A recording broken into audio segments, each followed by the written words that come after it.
My today's topic for discussion is solutions and some concentration terms. Let's discuss the term solutions first. So solution is defined as homogeneous mixture of two or more than two substances, and they should be chemically non-reactive in nature. Let's take by example dissolution of salt, that is NaCl, in water. So whenever we put salt in water, salt solution, that is sodium chloride solution, is being formed. Why? Because number one thing, this solution is homogeneous. How homogeneous? Solid salt is solid in nature, and the phase of water is liquid phase, and the resultant phase is again only one phase, that is liquid phase. So only one phase remain when we mix two phases, so only one phase, that is liquid phase, remains.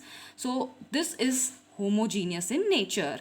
And we all know whenever we put salt in water, salt ionizes as Na plus and Cl minus, but it won't react with water, that is no new compound is being formed. Salt simply ionizes as ions. So therefore the salt NaCl in water is also non-reactive in nature, and therefore this full thing is known as solution. Now solution, such type of solution which is made up of two component, it is known as binary solution. Now in any binary solution there are two component, one component which is minor, that is solute component, and the major component is solvent component. In our above example, sodium chloride is the solute component and water is the solvent component.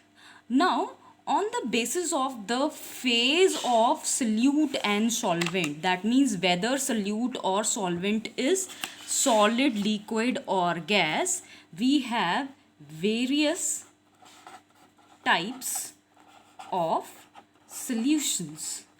This can be a basically a theory question ki what are the types of solutions. So on the basis of the phase of solvent and the phase of solute, 9 different types of solutions are possible. Now the solvent can be solid or liquid, or the solvent can also be gaseous in nature. Similarly, solute can be solid, liquid or gas. So solid, liquid or gas. Let's discuss first type of solution, that is solid in solid solution. For example, alloys. Now we know that alloys are mixture of various metals mixed together. Example is steel. Steel is a mixture of iron, chromium, nickel, etc. So steel has many elements, but this is homogeneous because we can see only one phase, as well as all three of them are other components also, they are non-reactive in nature. Second type of solution is liquid in solid, where solute is liquid phase and solvent is solid phase. So any guesses for it? Any hydrated salt, let us take for example copper sulfate dot 5 water molecule of crystallization, hydrated copper sulfate crystals. Now we know copper sulfate anhydrous is solid, and water which is trapped, if we take hydrated copper sulfate, 5 water moles are trapped inside copper sulfate solid. So this is liquid in solid solution. Any hydrated salt will be the example of liquid in solid solution. Third example is gas in solid. So best type of example here is gases absorbed on the surface of any metal, for example hydrogen on either platinum, palladium or nickel surface. Fourth type of solution will be solid in liquid. We just did an example NaCl plus water. So this type of solution, salt solution, is solid in liquid type. Next type is liquid in liquid. for example, alcohol in water or nitric acid in water, all these HCl in water, all these are, both the phases are liquid. So that is why the solute is also liquid and the solvent is also liquid. Sixth type of solution is gas in liquid. Any type of aerated drink like Coca-Cola, Pepsi, where gas is inside the liquid, that is aerated drinks. So in all type of aerated drinks, gas is trapped inside the liquid. So such type of solution is gas in liquid. The seventh example is solid in gas. Now solid can go in gaseous phase only when it will sublime. Some solid substance sublimes. For example, vapors of naphthalene in air. So naphthalene, which is solid, and air is gas, such type of solution is solid in gas. It is also homogeneous because we can see only one phase, that is gaseous phase. Eighth type of solution is liquid in gas. So liquid in gas, the best example is water vapor. So whenever water is heated, it makes vapor. Water vapor in air is an example of liquid in gas, where water is liquid and air is gaseous in nature. Last type of solution, that is gas in gas. Now we know that air is itself a mixture of various gases like nitrogen, hydrogen, carbon dioxide, etc., oxygen and so on. But the mixture is homogeneous because we can see only one phase altogether, and all these gases, they are non-reactive with each other. Now, in order to know that how much solute is dissolved in how much amount of solvent, we have various concentration terms.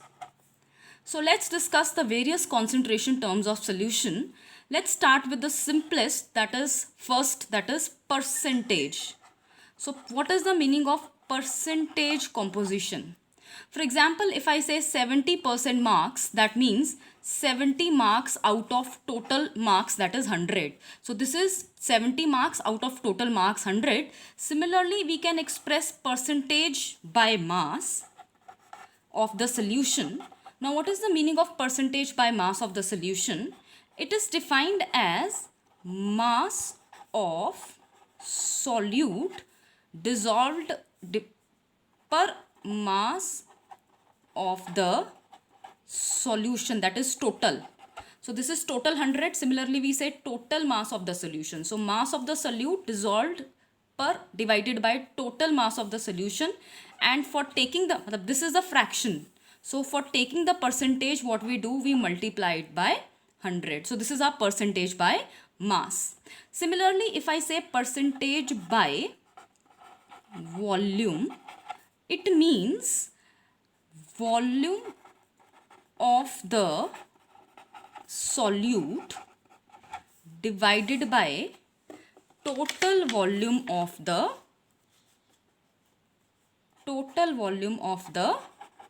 solution, and for percentage we simply multiply it by 100, right? So we can also have percentage, that is mass by volume. So mass by volume, it means mass of the solute divided by total volume of the solution. So this is mass by volume. So we have three types of percentages. First is percentage by mass, mass of the solute divided by total mass of the solution. By volume, volume of the solute divided by total volume of the solution. Mass by volume, mass of solute divided by total by of solution. For example, if I say 20% by mass, for I have to say 20% by mass, it means 20 gram solute is dissolved in 80 gram solvent. That means the total solution will be 100 gram of solution, that is in total. Now the second term is ppm, parts per million. So the second term we are discussing here is ppm, that means parts per million. Now what is the meaning of million? It is 10 raised to power 6. So parts per million again can be same, mass of solute divided by mass of solution. Same thing as we discussed earlier. Instead of multiplying with 100, so in percentage we multiply by 100, but here we multiply by 10 raised to power 6. Similarly, I can also say volume of solute divided by total volume of solution. Instead of 10 raised to, so in percentage we always multiply this term with 10 raised 100, and in parts per million we always multiply this term with 10 raised to power 6. Let's discuss